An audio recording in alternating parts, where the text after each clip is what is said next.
लब्बैक या रसूल अल्लाह, लब्बैक या रसूल अल्लाह, लब्बैक या रसूल अल्लाह। इन्हीं नारों की आवाज़ गूंजते हुए इस समा से ऐसी एक शायरी की जाती है जिसमें मुफ्ती सलमान अज़हरी भाईजान को अरेस्ट किया जाता है और लगातार उनके ऊपर ऐसी कोशिशें कर रही है सरकार कि खंगाल कर उनके सारे के सारे किरदार को पेश कर इन्हें सलाखों के पीछे हमेशा रखने की सोच बनाई है। लेकिन मैं ये कहना चाहती हूँ कि हर हाल में मुफ्ती अज़हरी भाईजान रिलीज़ हो गए और बाविखार बाइज़्ज़त और बहुत बड़ी ताकत के साथ वो उभर के आएंगे। यही हमारे रहबर रहनुमा और हमारे उम्मत के रहबर कहलाए जाएंगे। इसी असना में मेरा ये वीडियो ज़रूर देखिएगा और शेयर ज़रूर कीजिएगा। अगर आप चाहते हैं ये देश बचा रहे और ये देश बना रहे तो ज़रूर मुसलमान की क़यादत में सपोर्ट कीजिए। वो तमाम लोग जो बीजेपी का विरोध कर रहे हैं, चाहते हैं कि इस देश को मुल्क में अमन चाहते हैं, तो ज़रूर मेरे इस वीडियो को शेयर कीजिए। सलमान अज़हरी का वो शेर आज मैं दोहराना चाहती हूँ, मगर चंद सवालात के बाद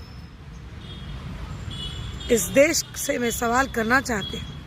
या इस देश के जालिम हुक्मरानों से मैं सवाल करना चाहती हूँ, इस देश के अपोजिशन से मैं सवाल करना चाहती हूँ, इस देश की हर वो सत्ता में मौजूद पार्टी से मैं सवाल करना चाहती हूँ।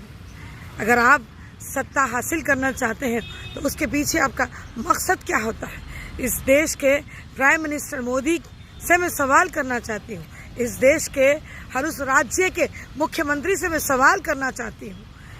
अगर अपोजिशन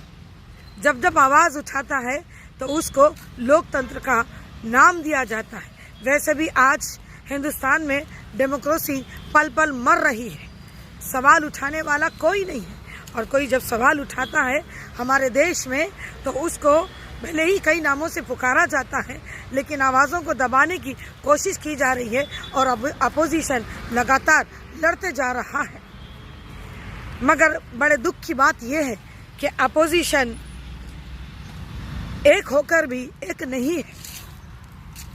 अपोजिशन को अपने मकसद को समझने की ज़रूरत है कि इस देश में जब भी अपोजिशन होता है तो वो सरकारों के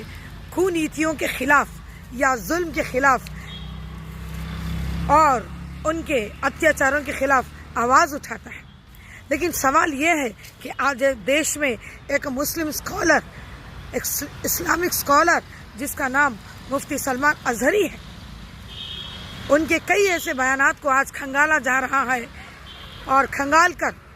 इस देश की भारत सरकार ये साबित करने पे तुली हुई है कि ये कहीं ना कहीं गलत सिलसिले से जुड़े हुए हैं। लेकिन बहैसियत एक मुस्लिमा जब हम ईमान वाले हैं और अल्लाह और रसूल सल्लल्लाहु ताला अलैहि वसल्लम को मानने वाले हैं, तो ज़ाहिर सी बात है कि जब भी मुसलमान भाई को तकलीफ़ होती है तो बहन की भी आवाज़ उठना निहायत ज़रूरी हो जाती है। और इस देश को मुसलमानों ने क्या कुछ नहीं दिया, हम कब तक इस बात को सफाई के तौर पे हम पेश करते रहेंगे? जब हमारा संविधान या हमारा जमहूरी हक़ हमें यह कहता है कि आप भी इस देश में बराबर के हिस्सेदार हैं, तो हमसे बार बार इस तरीके का सवाल, हमारे लाइफ स्टाइल पर सवाल, हमारे हर वो एक्शन पे सवाल होता है कि हम क्या पहनते हैं, क्या खाते हैं, कैसे रहते हैं, कैसे उठते हैं, कैसे बात करते हैं। और आखिर हद ये हो गई कि हमारी इस्लामिक प्रीचिंग्स के ऊपर भी सवाल उठ रहा है। खैर, मैं अपनी बात को ख़त्म करते हुए आखिर में यही कहना चाहूँगी कि सलमान अज़हरी भाई ने जो कहा है, मुफ्ती साहब ने बहुत बहुत बहुत सालों के बाद तकरीबन इस देश को आज़ाद हुए 75 साल हो चुके हैं और लगातार यहाँ की सरकारें मुसलमानों पर और दलितों पर, SC ST पर, महिलाओं पर आज़ादी के मिलने के बाद भी दुष्प्रचार भी हो रहा है और जुल्म भी किया जा रहा है। तो यही जालिमों के ख़िलाफ़ आवाज़ उठाने का नाम आज मुफ्ती सलमान अज़हरी है। दूसरी तरफ دیوبندی کی ایک بہت بڑی ایسی اچھی سوچ ہے جہاں پر ہمارے مولانا توقیر رضا صاحب ہیں، انہوں نے بھی یہ کارنامہ دکھایا ہے کہ اب برداشت کے باہر ہے، اب چپ نہیں رہا جا سکتا ہے۔ تو یہ تو لوک تنتر کی آواز ہوئی نا، تو لوک تنتر یعنی کہ ڈیموکریسی، بولنے کا حق، اپنا نظریہ پیش کرنے کا حق، یہ ساری چیز ہمیں ہمارے اپنے بھارت کے آزاد ہونے کے بعد 1950 کا کانسٹیٹیوشنل رائٹ ہے۔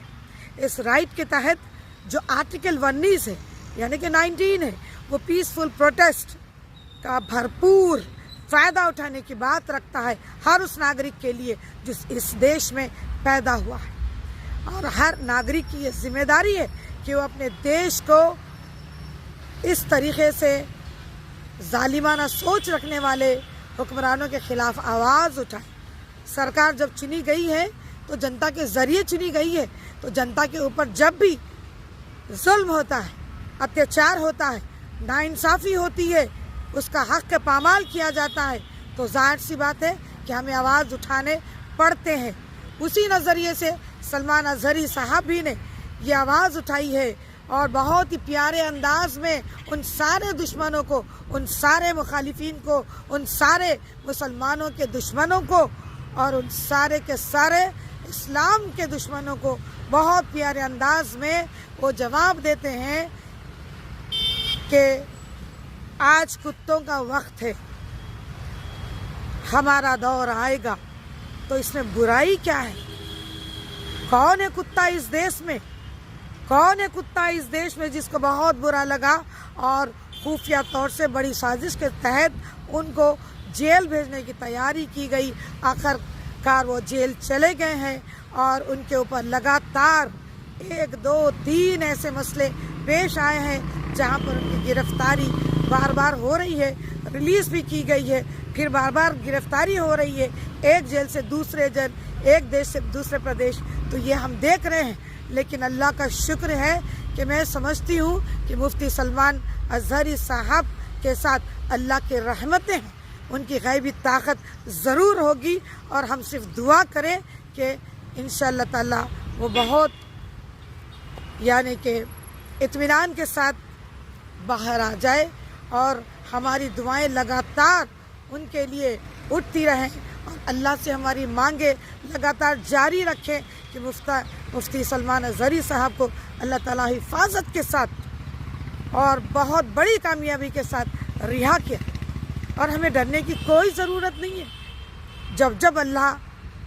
اور رسول اللہ کے خلاف آوازیں بلند ہوئی ہیں تو اللہ اس کا انجام لے لیتا ہے۔ یہ تو آزمائش ہے، بہت بڑے طاقتور اور بہت بڑے دگج لیڈر بن کے نکلیں گے مفتی صاحب، یہ میری دعا ہے۔ اسلام زندہ باد۔